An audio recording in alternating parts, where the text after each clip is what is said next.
afternoon. Thank you. So Faith said I have to scroll this thing, which I haven't done before, so. Well, unless I can do it for you if you like. If you'd rather focus on your piece of paper, that's an option if you like. I'll try it, and if I blow it, then I'm going to hand it over to you. I'm Karen Horn with the Vermont League of Cities and Towns. We've been involved in the energy issues for probably almost a decade now. Time flies when you're having fun. The first thing I say in my testimony is that I have brochures for you, and I don't, because I left them on my desk back at the office. But I did want to talk to you about several things today. And one is the involvement that municipalities have had in renewable energy projects over the years. And this is to really make clear that local governments are very interested in renewable energy. They're interested in having projects in their downtown. They're interested in participating in getting to our goals for renewable energy that are set out in the Comprehensive Energy Plan. They would like to put their own cast on how that occurs in their communities. So we've been working around the state with renewable energy projects and energy efficiency projects for facilities such as wastewater treatment and water supply, municipal buildings weatherization. There was a grant program a few years ago that provided audits for municipal buildings, and then towns went on in many instances to actually do the work that was proposed in those audits. The Agency of Natural Resources had money that helped towns put some of those weatherization and efficiency measures in place. We've done a lot of work in wastewater treatment facilities, which are huge energy sucks. We've put, over the years, a long time ago, this is going back a ways, but we actually put heaters in some of the school buses to eliminate the need for idling on the super cold mornings. And I guess they worked pretty well. And we host electric vehicle charging stations now all around the state. And we even have municipal and vehicle projects, and I love this car, but this is one of the MIAP cars that Winooski souped up. That's their electric vehicle. They actually have two and possibly three of them. The municipal utilities in Stowe and Hyde Park are building 2.7 megawatts of solar power that they will actually own. And last year, Burlington, Vermont announced that it had achieved the goal of being powered by 100% renewable energy. So I thought I would, I have two attachments that are on your website also, but I'm not going to stray from this. But Vermont's energy goals in the Comprehensive Energy Plan say that we'll reduce total energy consumption per capita by 15% by 2025 and more than a third by 2050. We'll meet 25% of our remaining energy need from renewable sources by 2025, 40% by 2035, and 90% by 2050. I just give you these goals in order, because the 90% by 2050 is the one that gets tossed around all the time, but we do have a set of interim goals that we're moving towards. And then the end user sector goals for 2025 in that plan are 10% renewable energy transportation, 30% renewable energy supplied buildings, and 67% renewable electric power. We're moving toward those goals at a very rapid clip.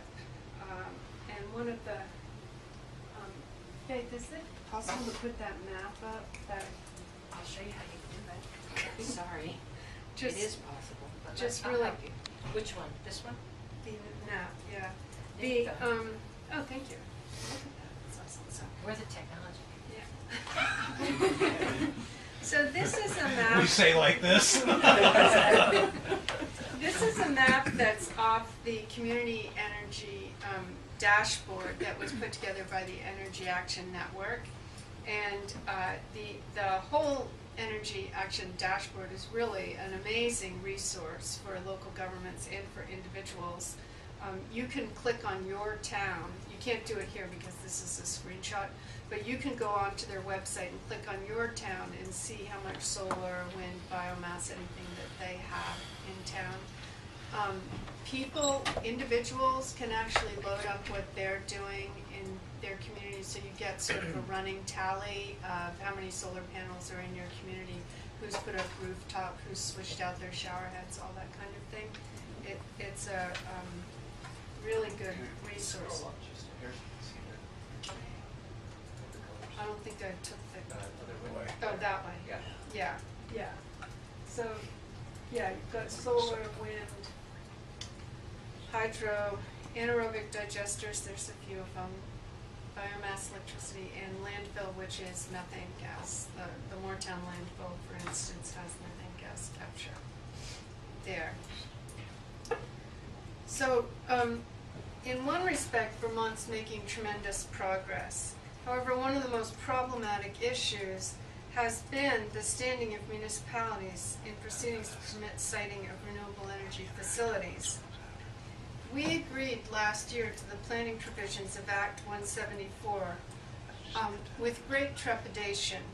We worked throughout the summer with the Public Service Department to develop standards for regional and municipal plans, as did many stakeholders. Hang on a second. Do you want to go back to your outline? Where do you want to go? To the, thank you.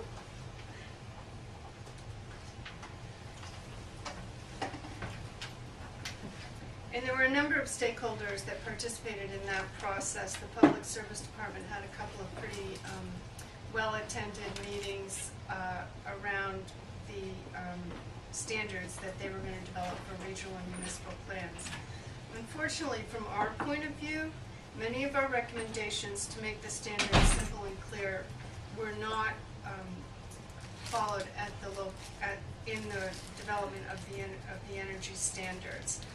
And this is really important to us because municipalities have volunteer planning commissions. None of the planning commissions in the state are full-time jobs or even part-time jobs. Some towns have professional planners that work for them part-time, but really the number is quite small. And you're looking, generally speaking, at volunteers to undertake this effort. The workload's substantial, the standards are complicated, and towns will not have compliant plans in place for some time. In the meantime, projects continue to be permitted with minimal consideration for municipal concerns, and you saw that in the map, which I'm not going to switch back to because I've provided a copy of the standards for municipalities on your website with this testimony, and also links to the Public Service Department web pages where you can find the standards for both the municipal and the regional commissions. We find that the standards are very detailed, they're top-down, and they're prescriptive. A regional plan has to conform to the Comprehensive Energy Plan in order to get its determination of compliance. And a municipal plan, in meeting all the standards that are in the spreadsheet, the 13-page spreadsheet, also have to comply with the regional plan in order to get their determination of compliance. So if you've done all that, which we expect in most municipalities is going to take about a year,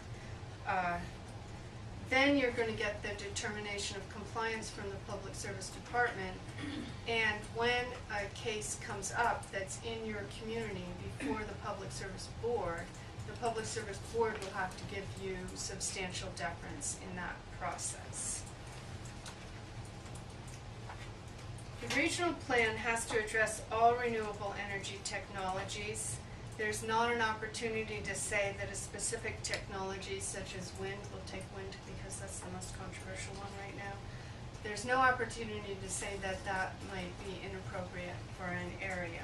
A municipality can say that there's no site that's suitable for a certain kind of technology in that municipality, but the regional plan has to address all of the renewable energy technologies in the regional plan. The standards don't acknowledge that there may be considerations other than renewable energies that municipal plans need to address, such as maintenance of forest blocks, which you also passed last year, water quality considerations, fragile areas and natural areas, housing needs. There's a long list. There's 13 different elements that you need to include in your municipal plan if you're going to undertake municipal planning.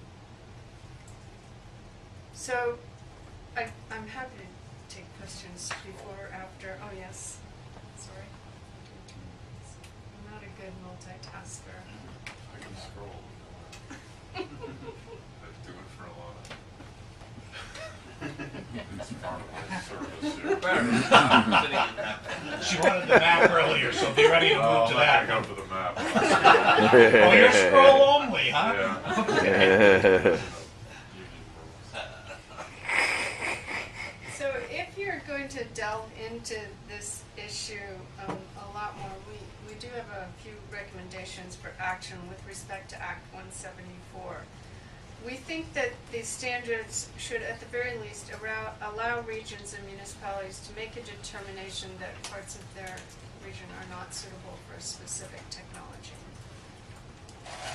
We urge you in the department to delete one of the requirements, which is the most worrisome for local governments, which is that you have to address transportation in your municipal plan.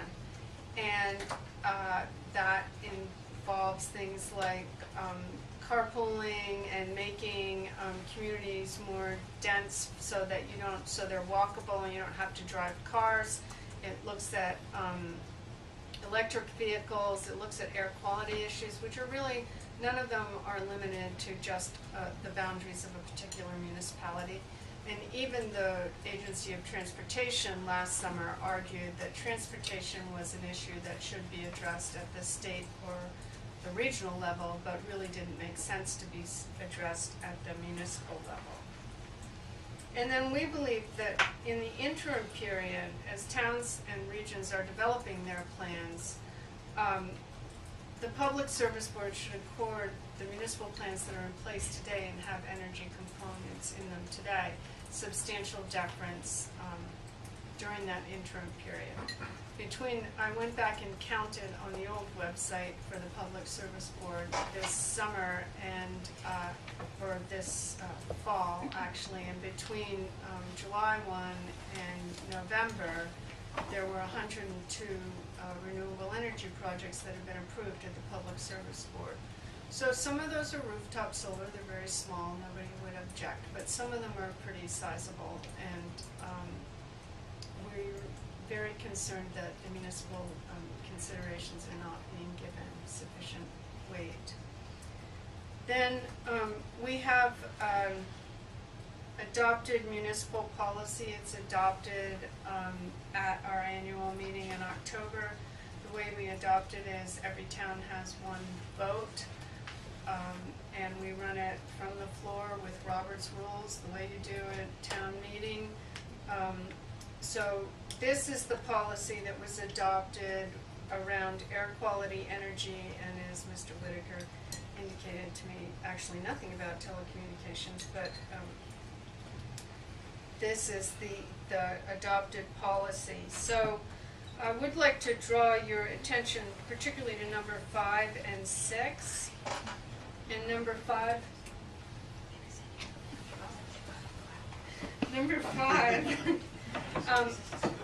calls for including all local decisions concerning a renewable energy generation project in the Public Service Board docket. So that is if a municipal select board or planning commission or both, generally speaking, have had hearings and have raised concerns about a particular project, that those would be included in the docket. providing substantial deference to those local decisions and process, and specifically addressing local concerns raised and adopted in local determinations and adopted municipal plans in their decisions. And then number 6, which was added at the annual meeting this year from the floor, supports moving the renewable energy generation project determinations related to siting of facilities only over to Act 250, where they would get consideration from all the criteria, the land use criteria in Act 250. I'm happy to take questions, and I do if anybody wants Warren? in the audience have paper copies. So for number 6 there, so that's for 10 acres and above that. Well, so the way Act 250 works is if you have zoning and subdivision adopted in your municipality. There's a few 1 acre towns. There's probably about 50 1-acre towns. Yeah, because you have to have the subdivision as I well. see. So, yeah, so it would depend on the community. Can you talk a little bit about the net metering and the proposed rules and how that might affect municipalities? We had written a letter to the Public Service Board, I'll say on the late end of the process, but regarding the net metering, we have municipalities who have used net metering for projects. Stowe and Hyde Park, I believe, both were net metering projects. And there are going to be instances where municipalities are going to exceed the limit that's the board is proposing for net metering, and so we'd like them to accommodate municipal projects in the net metering rule. I don't know where that's coming from. You send things to the board, it's kind of like throwing them into the abyss.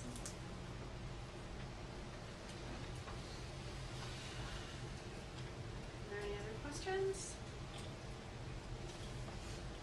Well, we're around and we're happy to discuss any of these issues with you further, answer questions as they arise.